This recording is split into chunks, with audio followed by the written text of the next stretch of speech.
Hi, my name is Andres Parra and this is my recipe. These are the ingredients: 1 cup of flour, 2 tablespoons of baking powder, 1 cup of milk, 1 egg, 2 tablespoons of oil, 2 tablespoons of vanilla essence, 2 tablespoons of honey, 2 strawberries, 2 oranges. In a bowl, we add 1 cup of flour, 1 cup of milk, 2 tablespoons,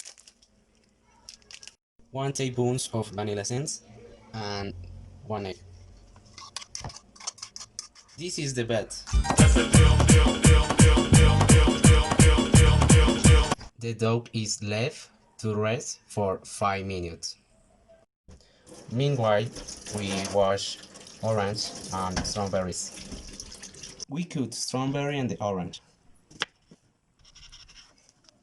1 tablespoon. Pour the oil into the fry pan and let it boil a little. Okay, the orange is squeezed.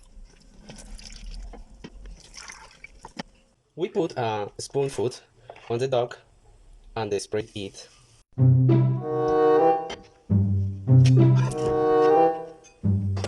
Okay, and finally apply the honey with the strawberry to the pancake. This is pancakes and juice.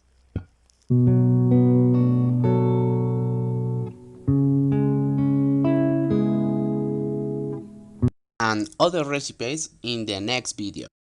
Thank you. Give a like and subscribe.